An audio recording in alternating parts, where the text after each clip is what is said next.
and well-being education delivered by Caribbean and African doctors. These health hours are all about empowering, educating and giving space to Black people so our communities can look after themselves better. Every Saturday, our Black GPs or consultants present on those health and well-being topics that affect you, your family members and friends. Some weeks will vary and will include other panel members such as pharmacists, specialist nurses and faith leaders. Our health hours cover a range of topics and include mental health, heart health, women's health, reproductive and sexual health issues, men's health, respiratory problems, cancer, sickle cell and many more. We have not forgotten to include within our health hours the many societal, cultural, religious and racial challenges that can go hand in hand with health problems and influence how we should respond to meet health and well-being needs. The sessions are designed for you and we want you to use the time to listen, learn, share your experiences and ask questions to our Black doctors. During every session, we will gather your feedback so we can continue to respond to the needs of our Black community. To request any particular topic, please email health@can.org.uk. We encourage you to invite others to our health hour sessions. Spread the word in our community.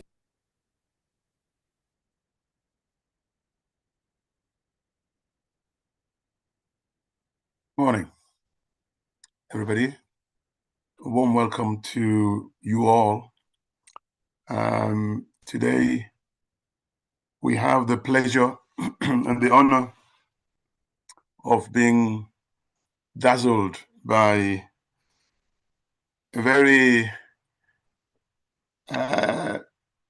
intelligent, wonderful GP who is a mother of 3 strapping lads, who has this passion about Black involvement in clinical research. As I said, she's a GP and she's a clinical lecturer at the University of Newcastle. And of course, above all, she works for the NIHR. I'm not sure whether people know about that, but it's the National Institute of Health Research. As I say, she's passionate about clinical research and has many academic publications focusing on clinical research.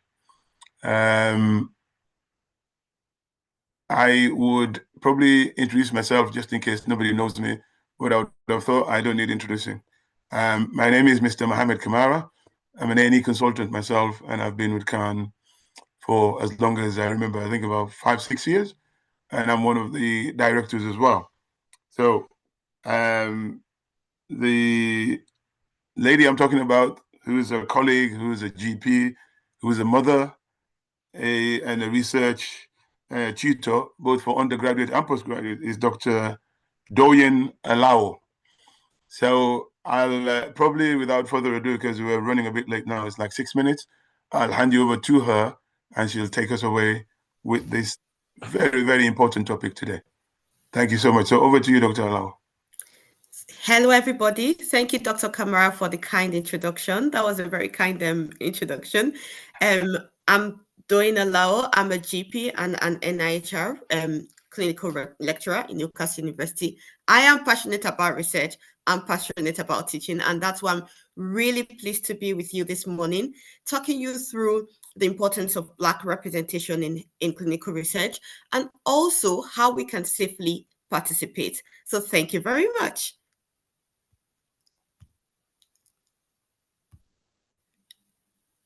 Would somebody share my screen or allow me to share? Thank you. I think I'm not allowed to share. No.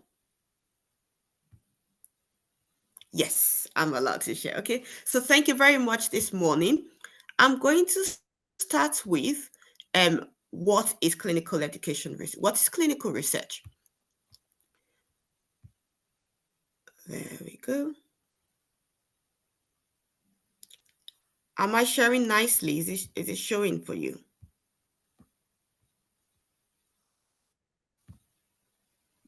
Yeah. No, come on, yes. Yes. Okay, brilliant.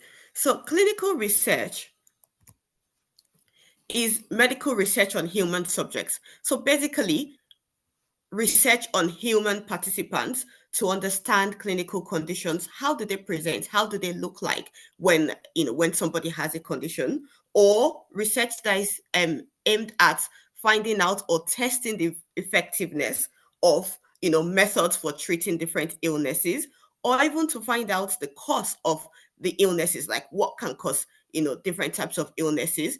Or sometimes we can do research to find out how we can improve investigations like x-rays and CT scans and all that, and how we can improve the treatments that we already have, because science is changing every day and our knowledge is changing and expanding every day. So we want to move with the times in clinical practice to be able to offer the best available diagnosis and treatment for patients.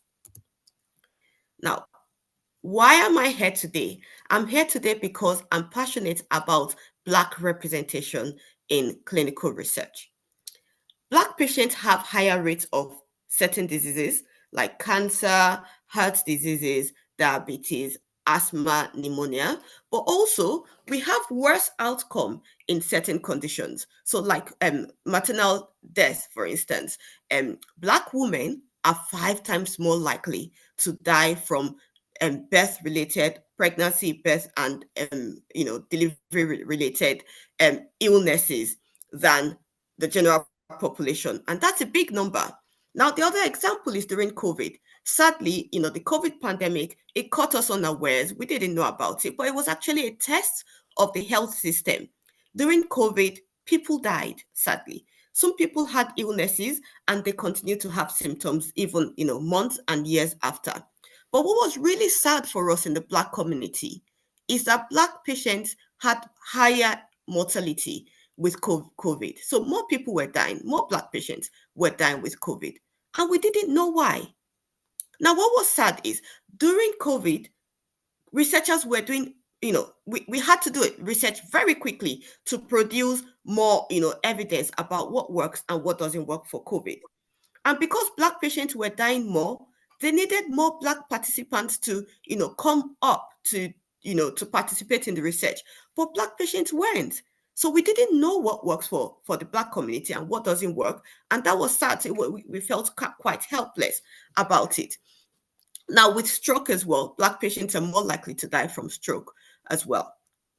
And of course, when I've said all these things, and as well as other inequities that occur in the system, it wouldn't be surprising to hear that Black community, Black individuals have shorter life expectancy.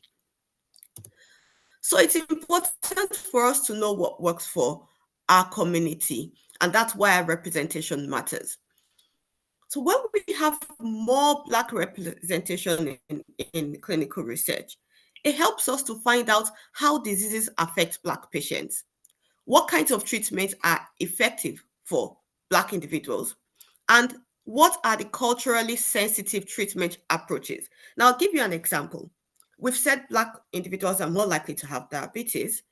And when we have diabetes, the first line of management is diet. So we say to patients newly diagnosed with diabetes, reduce, fat in your diet, make these changes, eat more fruits and vegetables. And to empower these patients to be able to look after their health, we give them examples of meal plans for diabetes. But I've got people with diabetes in my family. And when I went online to look at meal plans for people living with diabetes, many of them were things we don't eat in our community. So at the end of the day, it's not, although these things are out there and this information is there to empower people, these things are not actually culturally sensitive. We are not going to, we're not going to follow those advice because it's just things that we don't eat. And that is part of what affects the mortality and the outcomes with Black patients, because all these things are there and they're pretty fine and good. But if we're not going to interact with them and if we're not going to use them, then we need some other guidelines and advice that are going to be sensitive and going to be useful for us. And then the most important thing is we've said that these inequalities, they're complex and they're not only about genetics or about what we eat and what we do, the choices that we make. Some of it are also about the policies, the guidelines, these things that will affect people on a larger scale. Now, if Blacks are more involved with research, then their views are going to inform the policies, and the long-term effect of that is to reduce the inequalities and the inequities that we see in healthcare. I'll give you some real-world examples here. And before I give you the real-world example, I love pizza. And when I'm making pizza for my family, I normally ask everybody, what do you like? What ingredient do you like to put as a topping on the pizza?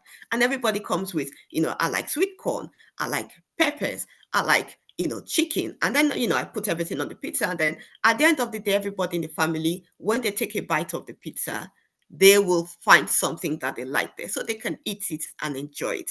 And that's what representation means in clinical research. Now imagine if one of my children does not come to tell me what they like in pizza. So I'm taking the ingredients and everybody's have what they like there. But one person doesn't come and, I just make the pizza anyways. And then they take a bite of the pizza and they don't like it because it doesn't have anything they like. And they were not even involved in the planning or the making of the pizza. So that pizza is useless to that child. And that's what happens with research if Blacks are not represented. The output of the research, what we do at the end of the day, the treatments, the diagnosis, the guidelines that we produce from that research would not be useful for the Black communities. And that is part of what causes the inequitable outcomes that we've discussed earlier. These are real world examples. So the first example here is Black patients are more likely, Black individuals are more likely to have prostate cancer, and sadly, more likely to have the more advanced forms of prostate cancer. Now, there was some research done about the effectiveness of treatment for prostate cancer, and in that research, we had a good representation of Black men in that research. And because we had good representation, they could find out that actually radiotherapy works better for Black individuals. So we could then offer radiotherapy to them, and then that improves the outcome for Black men with prostate cancer. Now, if these men didn't come out to get involved in the research, we wouldn't know that. So we'll be giving the standard treatment options to them. And then we wouldn't know why they're not doing very well with the treatment. The middle example here is about the oxygen probe. So we use the oxygen probe to monitor how much oxygen is in the system. And it lets us know how unwell patients are, whether they need more oxygen or whether they even need to be in ITU, or whether they will be okay breathing by themselves. Now, during COVID, we found out that Black individuals, when you use the oxygen probe for them, it overestimates their oxygen levels. So we can't really tell how much oxygen they're having. Now, up until the time this was found out, it means that there are so many patients sitting down there with low oxygen levels who would have needed extra oxygen and didn't get it. And then, of course, they will get more poorly. And some of them will die because of that. But finding out that the oxygen probe is not really telling as much as we want for the oxygen levels, then we use other ways to find that out.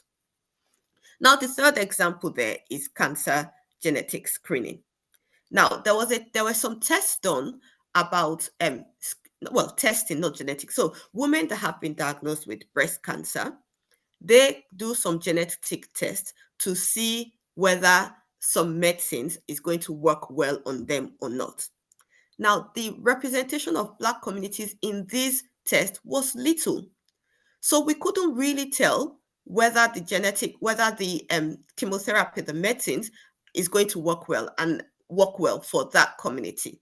And this is what happens with health generally, where we have poor representation of Black individuals in clinical research. So what are the barriers for this? One of the big things here is about trust. Now, we cannot pretend that we cannot pretend that we all feel that we're treated equally by the system. We cannot pretend that. So some of us might have heard about the syphilis study that happened in USA many years back, about men having, they were doing some research about how syphilis presents in people. And they studied these Black men.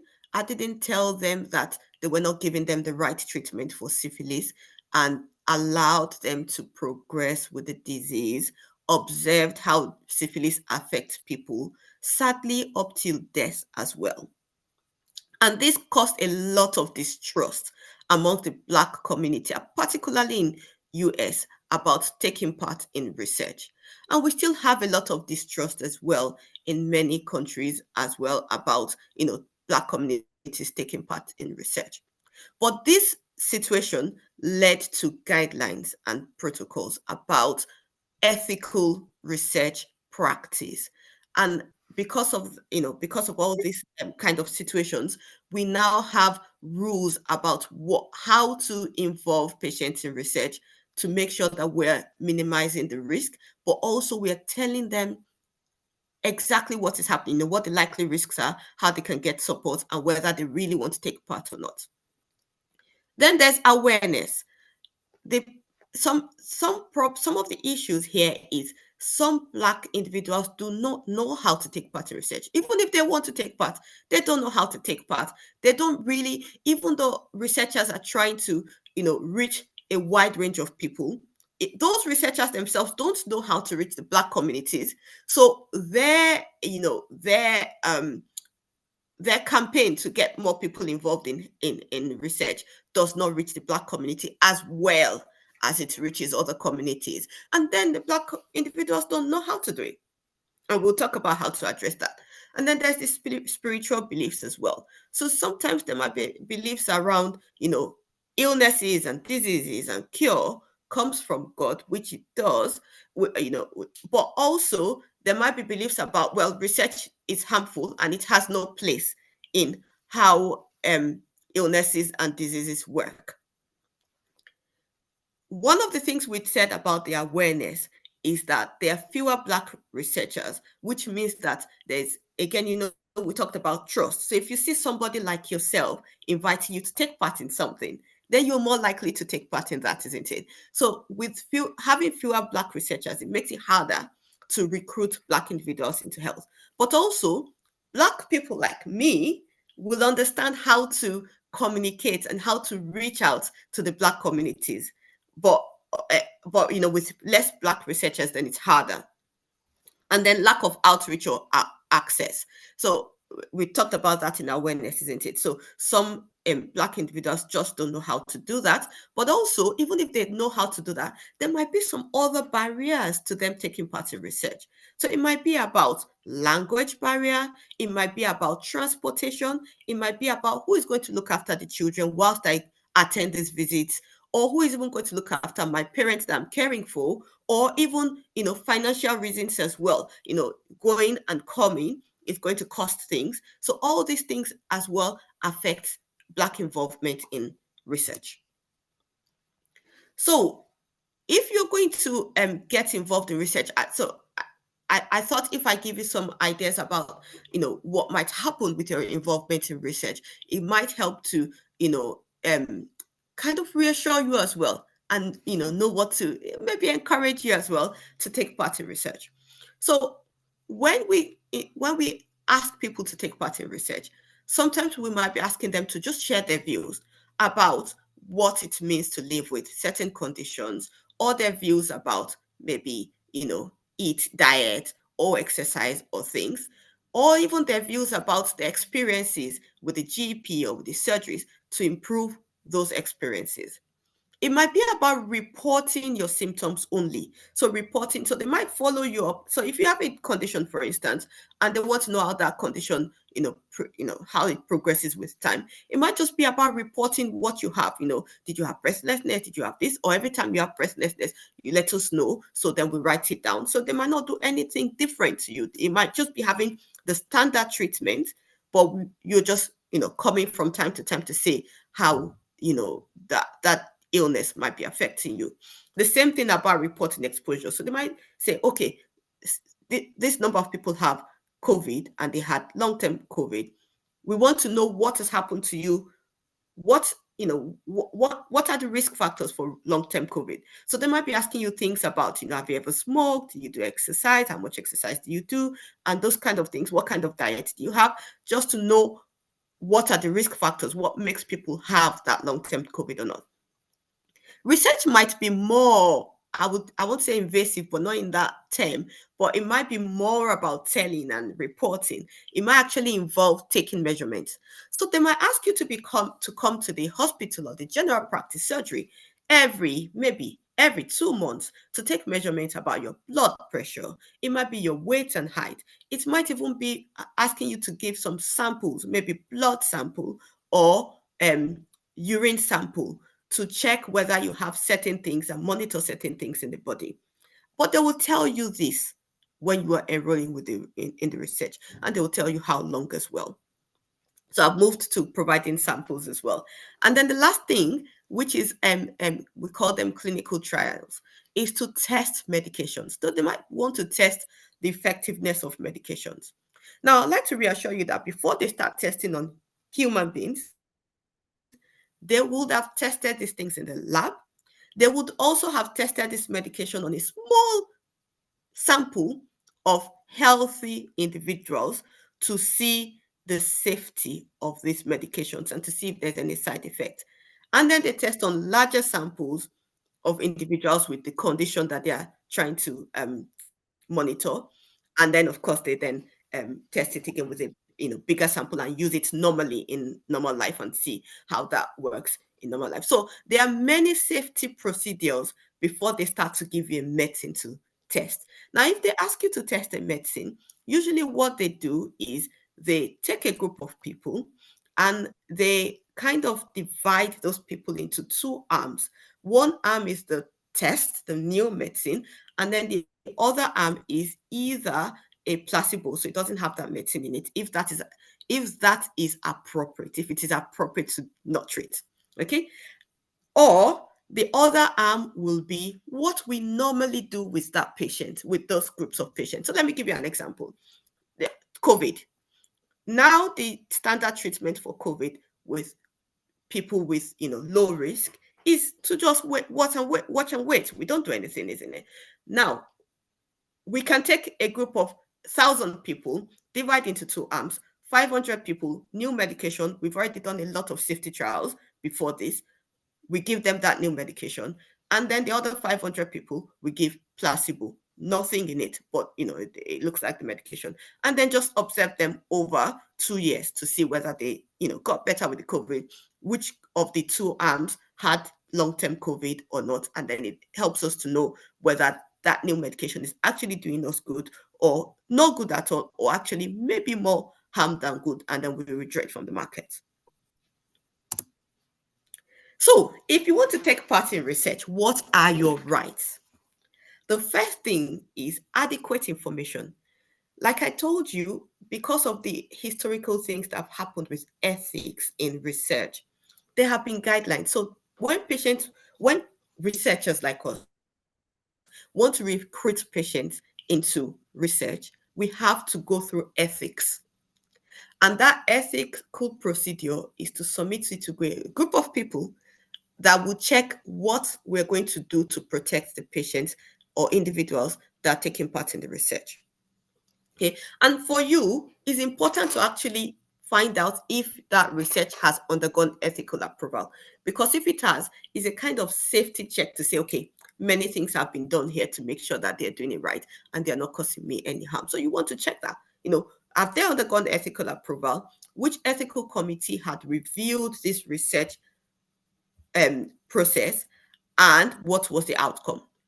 What did they say? Were they happy? Were there some concerns? You want to check that. So when a researcher comes to meet you and say, oh, they want to do some research, they should tell you what the research will entail, what the likely benefit of the research is. Why are they doing it? Because we don't just do research for no reason. And what the likely risks are to you, and how they will monitor that risk and reduce that risk or support you if that risk, that harm, or happens to you, how they intend to support you. So, and that information is usually given in two forms, verbally and written. And if you have questions, somebody want to say? Is it 5 minutes more for me? I thought somebody wanted to say something. If you have any questions, feel free to ask. There will be a contact detail to ask questions. Feel free to ask those questions because it's your own time, your own life, your own resources you're giving to them. So they will be happy to answer the questions. Second thing is consent. I've put consent next because consent depends on adequate information. If you have enough information, you'll be able to weigh the risks and the benefits to you and decide whether you want to participate or not. You can always decline. It is not compulsory to participate in research. And you might change your mind later as well. You might have said yes, but later on thought about it and say, okay, actually, I don't want to go again. And there should be a process for you to, decline, maybe a number, or to tell the person when the person that's contacted you to say, no, I don't want to do this again. Now, the next thing is privacy. Again, we have rules about privacy, privacy of information. And many times your details will be kept anonymous. That means nobody will know that it is Doyin that said this about this. And nobody will know that it is Doyin that was going to the toilet 10 times a day when she had COVID. So although they will say people that have COVID are more likely to do X, Y, and Z, but they wouldn't know that Doyin did this or Bolanle did this, they wouldn't know that. So you have a right to your privacy. And again, we have procedures to ensure that we keep your information safe.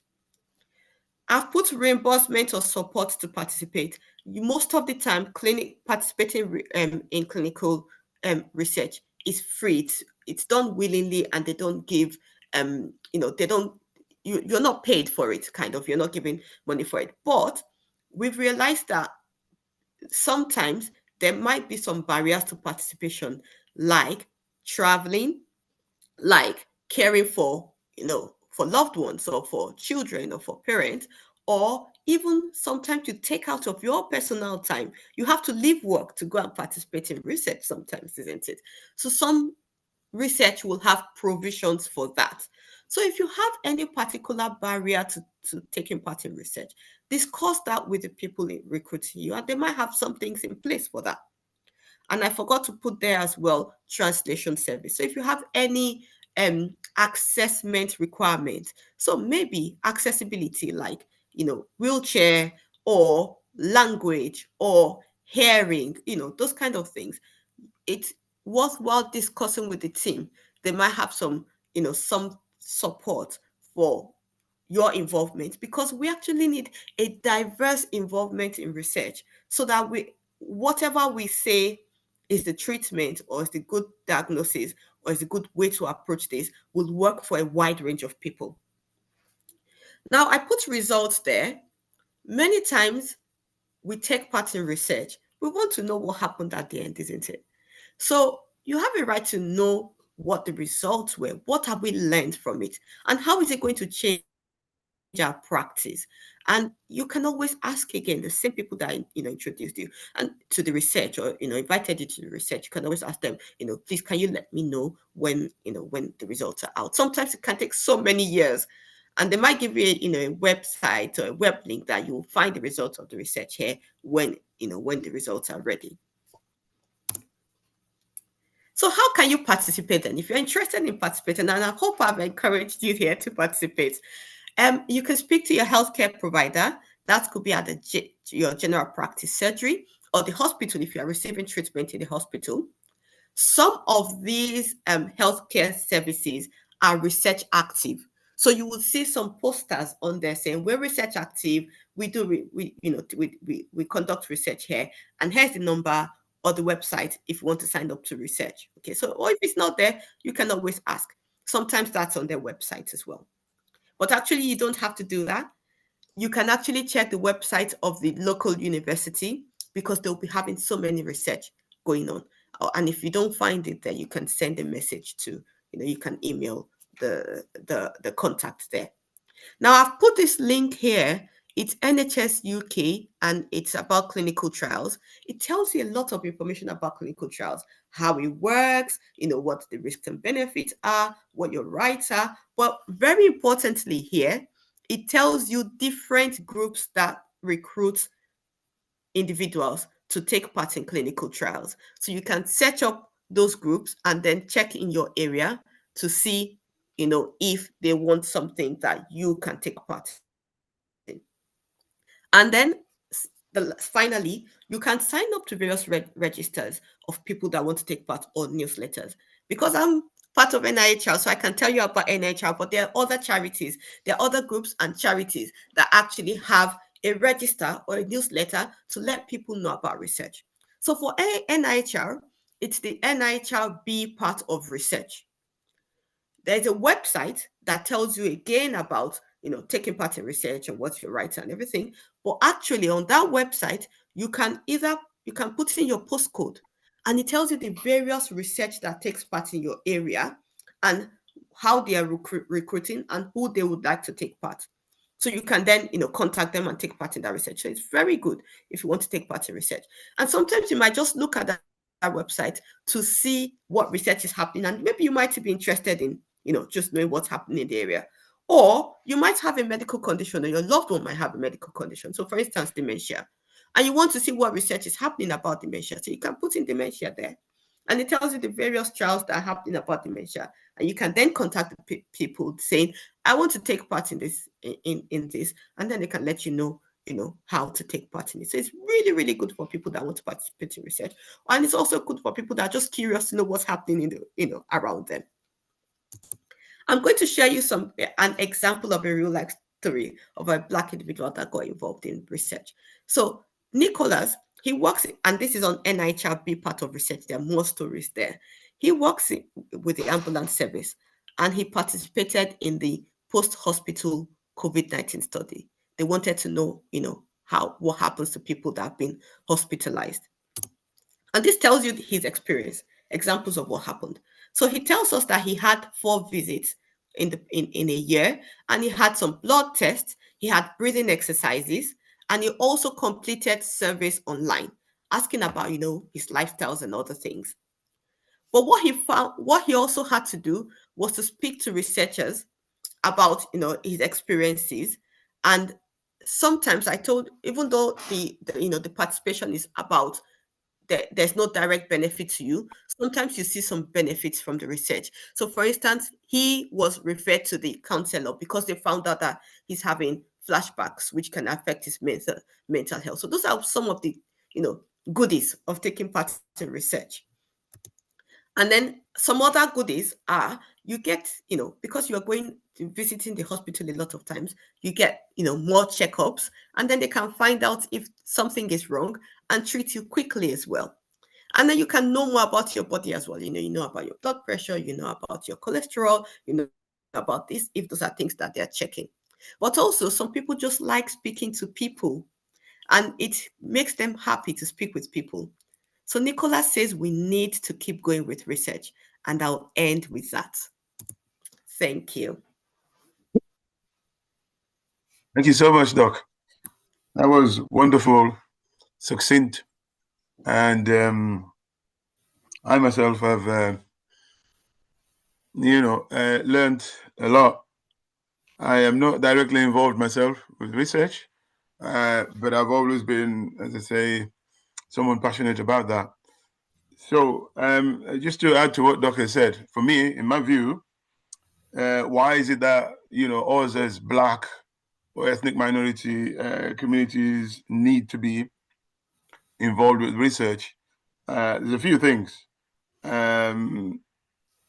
Research, and so it actually ensures that treatment is effective, i.e., a person's race and ethnicity, along with other factors, can affect how they respond to a treatment or a drug.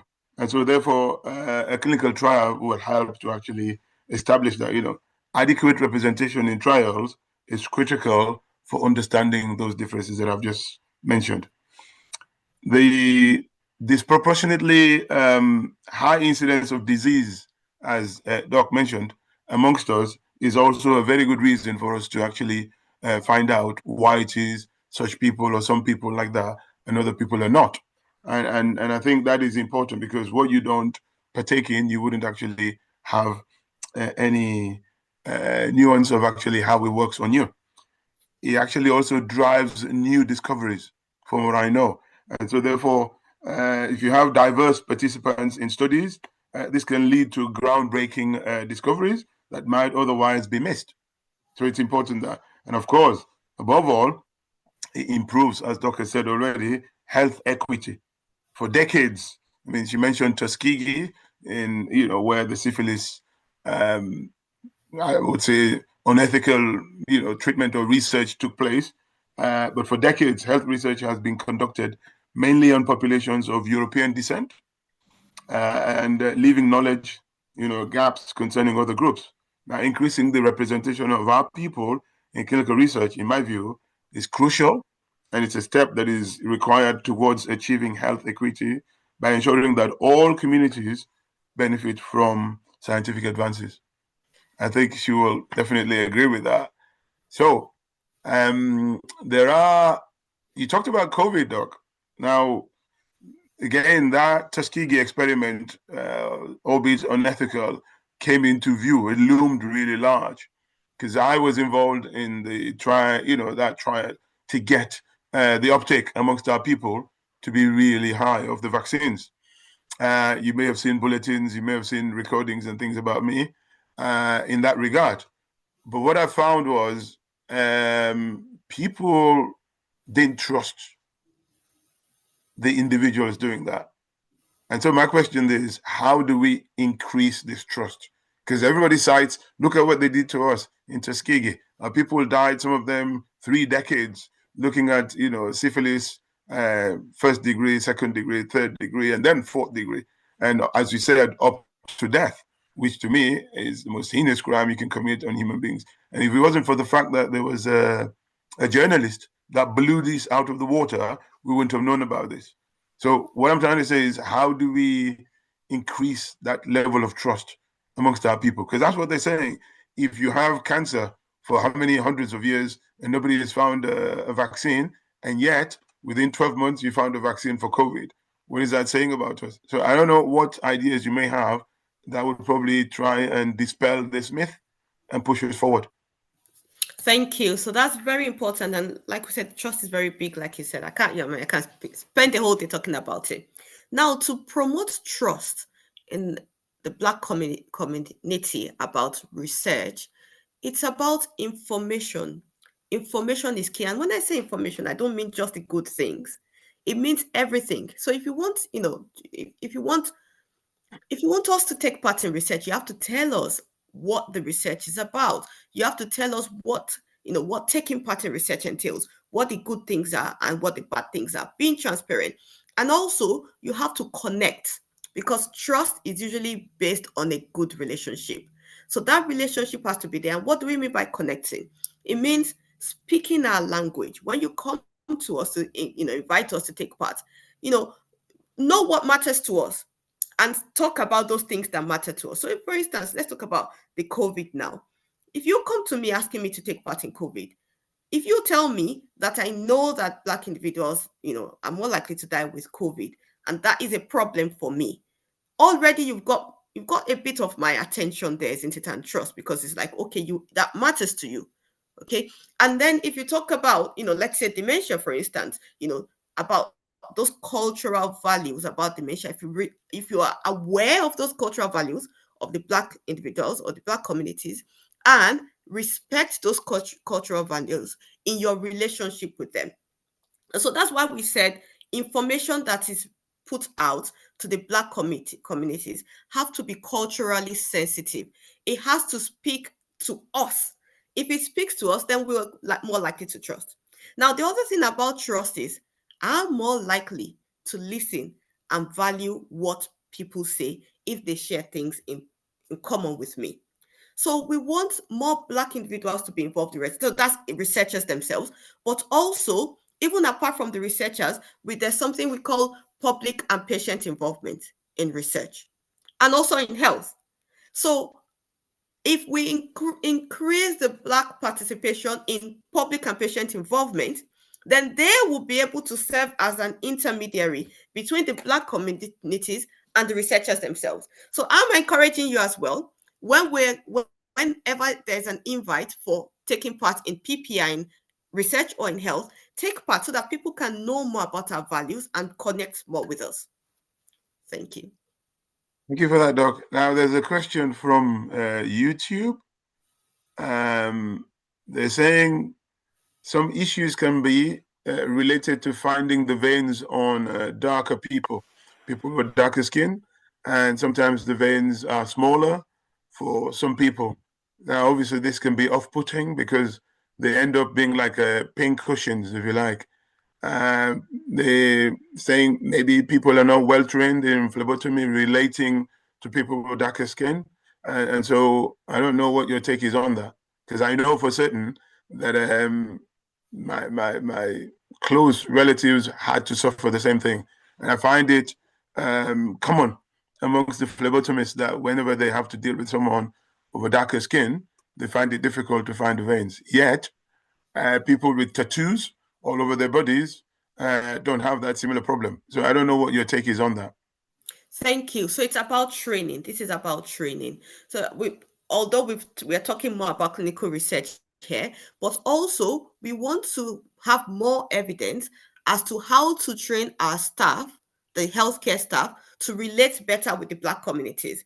So how does the phlebotomist get better with taking samples from Black individuals? They need to be trained to be able to take samples from a wide diversity of people, including Black individuals. So I have the passion about Black involvement of patient involvement in healthcare training as well. Whenever we invite people to come and help, like as simulators or as actors to take part in training medical students, for instance, because that's what I do, it's most likely, white British individuals that come. So that means our doctors, our nurses, our phlebotomists are more in tune with communicating with these groups of people or taking samples from this group of people. So I'll invite you. I know it can be scary because of course it's the pain that is associated with it, but it's a process we need so that we can let them get more used to doing it and be able to do it better. So it should be able to help the next generations of patients if we can have more involvement in healthcare training. Thank you so much. Yes, and as I say, it's important point you make, definitely, that you need to be involved in order for you to actually be taken on board. Other than that, it makes it difficult. But then there's a question here from, I think, it says the bottom line. Its bottom line is we think Western society sees our bodies and lives as da da da da da. I think, yeah, that's why people are afraid. How can we feel reassured? And then it goes on to say, if I provided a sample for research and then changed my mind, what happens? Yes, that is tricky. I like that's a really tricky question. So, the first part of it, like seeing you as just there, like just an individual, it is a tricky one, and I think it comes to do with the culture and changing people's mindset about valuing diversity. So it's not only just equality, like having everybody there, or diversity, like having a wide range of people. We want inclusiveness. Inclusiveness is actually valuing the specific inputs that person brings, the richness that person brings. So when you have, like I said with the pizza, right, when you have only just a few variety of toppings on the pizza, that's not going to be as rich as you having various toppings on the pizza. That is that richness that we want in our community. And it all starts with us being there when the discussions are being made, us being aware of those discussions. So know what's happening in the news, know what's happening in health or in various settings, and also being able to speak out, speak out on Facebook, speak out on LinkedIn, share the goodness that we, that we bring to the community, share that everywhere. The second one was interesting. If you provide samples to take part in research, and then you change your mind. Now, we as researchers, we want to try as much as possible to give you the power to, change your mind anytime we want. As much autonomy as you want, we want to give you the power to do it. But sometimes those samples, so whenever they're inviting in research, there's usually a stage where you can still withdraw. You can always say you are not coming again. That's fine, because that's easy. But if you've given your sample already, there's always a stage where it is possible. So if it's possible to, take your sample out, then that's okay. We will do that. But sometimes the sample has already been mixed. We've already, as soon as in some research, once you've given the sample, even the person taking the sample cannot go back there in an hour and say this sample belongs to this person. So it's not possible to then, remove your sample from the pool. So all we can do thereafter is to stop giving samples, and that's it. And they usually explain that to like at this stage, you can't withdraw anymore. You can't withdraw the samples, but you can stop coming. Does that make sense? Yes, thank you so much, Doc. Yes, that's really good. It's important for people to know that they can withdraw at any time. You might not withdraw the sample that you've actually given, but you could obviously decide not to participate any longer, and it's not binding, as it were. Now, another question from the group is that as human beings, the first instinct is to seek psychological security, seek a sense of confidence and comfort, especially when it comes from someone you relate to. You tend to be a bit more receptive to interventions when obviously they're coming from someone you relate to. So in effect, I think this question relates to probably developing community champions, people of the same ethnicity or, if you like, background or descent. And obviously when they speak to people, and I think I found that very, very reassuring when I actually did that video, that podcast where we talked to our people, and indeed the uptake was, exponentially, noted to rise after those small things. And of course, when we went to the community, people of faith, men of the cloth and all that did participate, and that definitely reassured them, and that increased the uptake in the vaccines during the COVID. Now, I think I agree with that. But then somebody mentioned that they've observed that most of the drugs that or the medications they are subjected to or maybe prescribed, they seem to be highly toxic and obviously synthetic, which in their view causes more disease and mortality amongst our people. To make it worse, white doctors do dismiss, people of color when they have pain and label it, the pain as aggression, if you like. So what are the plans, if there are any, to provide real ingredients in medicine rather than synthetic components? Okay, so that's a difficult one. Yes, I do agree. It's not a straightforward answer. That is it, because generally, even with pain, we don't have the full answers. Generally, this is with the general population.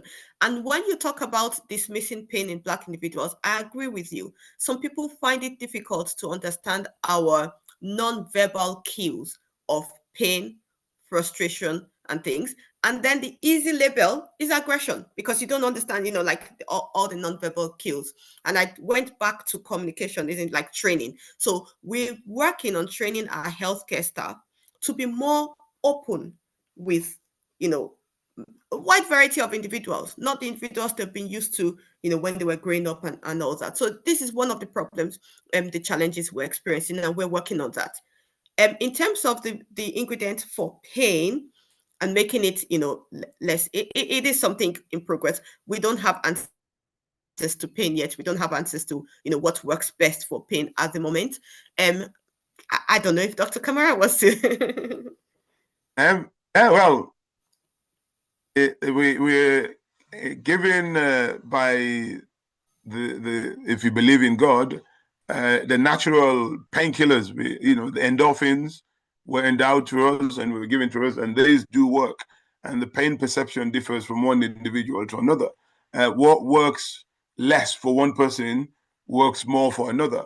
So I think the research is centered around getting that, is it P450, something like that? I think you'd know about that, which is important in actually determining what dose is appropriate for one individual as opposed to the other person. Because if your metabolism is really, really fast, you might actually need a top up quicker than somebody whose metabolism is the other way around. So how do you get that is probably the task we face. And I don't think there's a silver bullet or a panacea as a response. I think this is just something on average. So you've got the average and below average and above average. And I think where you fall in is where it's important to actually find out, really. So for painkillers, obviously they vary from one to the other, and it's important to remember that what works for one might not work for the other. And so it's a question of, not one glove fits all, put it that way. So you have to actually individualize it. You have to use a bespoke approach in order to make sure that this one works for this individual and not for everybody else. So that is my take on that, really. Yeah. There's something said about I think we're getting to something said about the teaching and the curriculum, which I think without a doubt I agree has to be inclusive. Cultural competency in the training curriculum needs to be reflected. When you look at, I think there was only one lad, I remember him, he's now a doctor, who has that thinking where he decided to look at things from a darker skin perspective. If you watch all the medical books or any of those, dermatology and all that, most of them are on the skin of a lighter skin or maybe Caucasian, when in actual fact, we suffer that as well. For example, jaundice is very difficult, even to actually, someone with anemia, someone who is anemic, obviously it's very difficult to actually reflect that on a darker skin. And so the question is, if that is not being included in the curriculum, i.e. looking at the rash from a black man's or darker skin perspective, what are your thoughts in trying to get that introduced in terms of research, in terms of curriculum and all that? Because that's the way we go forward. Although we say people are not coming as they should, but maybe with this kind of thing, knowing that it is taught competently and taught inclusively in the medical schools, I think would go a long way to reassuring our people that yes, indeed, we're being considered, and there is the quest to equity. I don't know what your thoughts are. Thank you. So we are working on making our curriculum more inclusive. So we've been doing some work like the darker skin, for instance. So in universities now, there are committees, there are equality, diversity, and inclusion committees that review changes in curriculum to ensure that it is inclusive. Now, I have to say this, that if the committee themselves are going to be predominantly white individuals, then it's difficult to get the voice of Black individuals in this committee. So that's why I keep on saying we need representation. We need representations in various places. So even in the university, we have patient and public involvement in education. So we have patient representatives that advise the leaders in the educational setting, saying, these are things to include in the curriculum. These are things to even test our students about to know whether they've passed the exams or not. And we also have patients that are involved in teaching the students themselves. So they speak to the students and they give feedback to the students like, oh, you didn't notice that I was in pain when I was doing this. You talked about pain and not knowing the pain cues. So I am actually inviting you to take part. So as patients, as public individuals, you don't have to have disease conditions to be a member of these committees, okay? In your universities, local universities, take part in these committees for, advising the curriculum or teaching medical students on the day or role playing, because all these things as well determines what the students learn at the end of the day. But we have things, we're learning more, we're improving this at the moment, and it is work in progress. Thank you so much. Finally, I think somebody wanted to find out whether the consequences of testing groups and control groups, i.e., the control and of course the experimental group, is it true that Blacks are usually in the testing group as opposed to being in both, i.e., the control as well as the experimental arm of the research? They are in both arms. So since many of those ethical issues had taken place, we're really strict about making sure that practices are ethical. What happens is when you come, a number is assigned to you or something, a code is assigned to you, and it's a computer that generates a random number generation. So even the person taking it doesn't know. The person that is giving you the treatment doesn't know whether you're test or control. So there's no way, we'll be able to play tricks and make sure that you're in treatment or control. So it is safe, and you can read more about this as well and ask questions. Thank you so much. It seems as if we've exhausted all the questions, but as you can see, I am somewhere sunny with nice breeze, and the only thing I did now is probably the pizza from Newcastle that has got all the ingredients, as it were. Thank you so much for that. You're welcome. I've thoroughly enjoyed that. Yes. So, is this PhD Montfort? Okay. I don't know who this person is, but I'm sure the Khan group would actually deal with that. They wanted to find out where they can reach you. I think via Khan, we should be able to access that. But maybe we'll give you the final word, just a minute, and then we'll hand over to Natasha. Really pleased to be here today. The main things that I will say is there are inequitable actions and inequitable outcomes that Black communities face in healthcare. And then one way to address that is to be there. You cannot determine what happens if you are not there when those decisions are being made. Be there when decisions are being made. Be there when the research is occurring, and then your voice matters. Thank you so much. That seat is empty, so we need to occupy it, my people.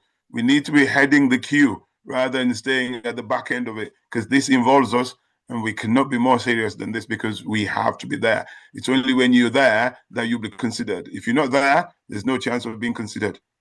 That is the take-home message. Thank you so much to everybody. I'll hand you over to Natasha, but I can thank you so much, Doc. I would try and see. I've got a relation in Newcastle, but I'll make it a point to definitely come and taste that pizza. Thank you so much. You're welcome. We hand you over to Natasha. Thank you.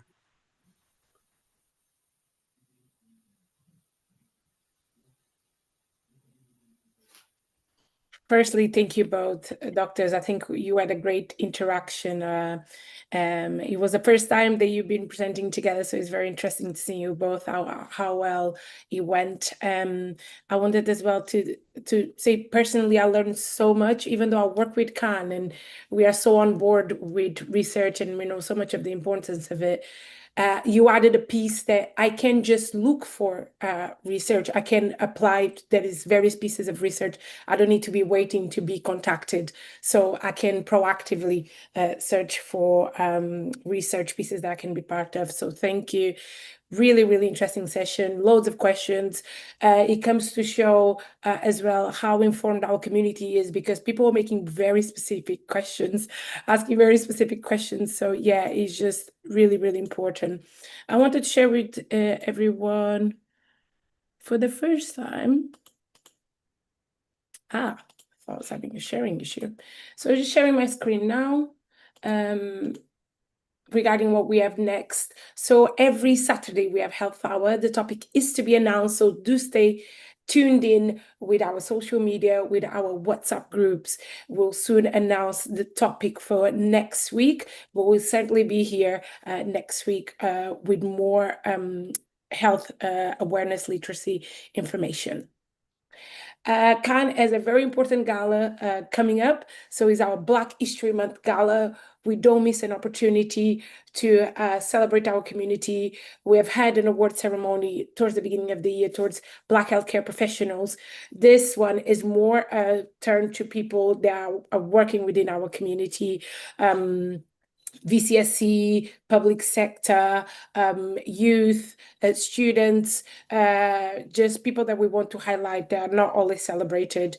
Tickets are available. I did put a link on the chat. There is also a QR code available. The event is on the 11th of October, so right in the middle of Black History Month, and we look forward to seeing you there.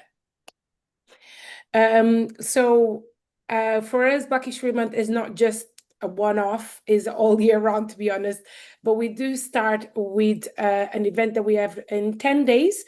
So it's our Black History Month Media and Comms event. So it's dedicated to people that work in social media, that work journalists, people that work in comms and marketing, like myself, like my colleague Wise that is on the call as well, students that have interest in this area, community leaders.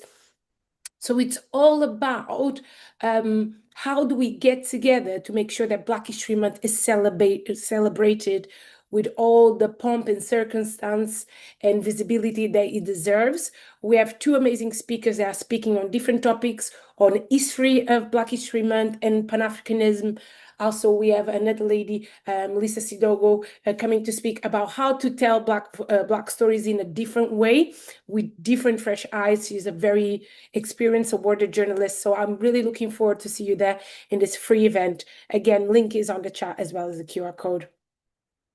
Our first event for Black History Month is in Greater Manchester, is the Civic Lounge. It will be attended by, it is supported and very much commissioned by the mayor of Greater Manchester, Andy Berman. So he's going to be in a session as well as representatives, civic leaders from all boroughs of Greater Manchester. This year, we normally do it on the Manchester Cathedral. This year, we're going all the way to Gordon, to the Gorton Monastery. So do join us there. Free entry. So you just need to register and join the celebrations on the 25th.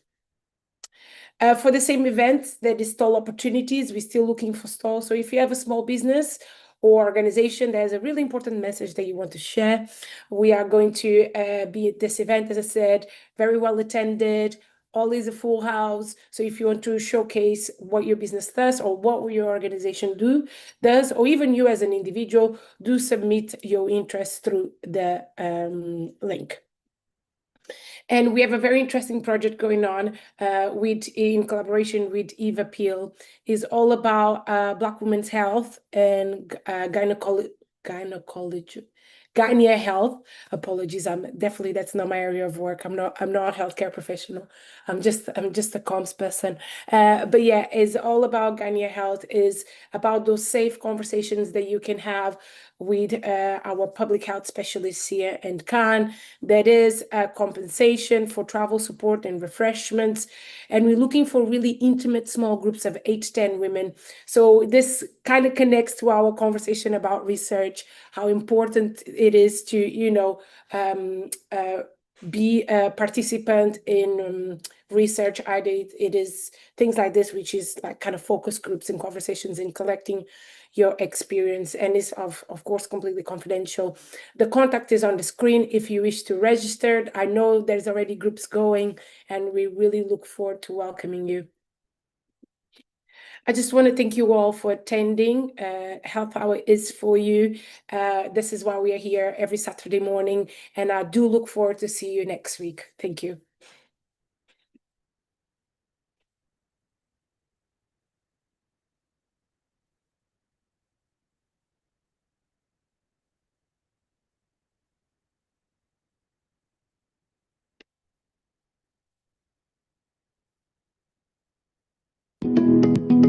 Welcome to our Caribbean and African Targeted Health Improvement Programme, CATHIP Health Hour. The Caribbean and African Health Network, CARN, along with its national partners, are incredibly pleased to continue to bring to you targeted health and well-being education delivered by Caribbean and African doctors. These health hours are all about empowering, educating and giving space to Black people so our communities can look after themselves better. Every Saturday, our Black GPs or consultants present on those health and well-being topics that affect you, your family members and friends. Some weeks will vary and will include other panel members such as pharmacists, specialist nurses and faith leaders. Our health hours cover a range of topics and include mental health, heart health, women's health, reproductive and sexual health issues, men's health, respiratory problems, cancer, sickle cell and many more. We have not forgotten to include within our health hours the many societal, cultural, religious and racial challenges that can go hand in hand with health problems and influence how we should respond to meet health and well-being needs.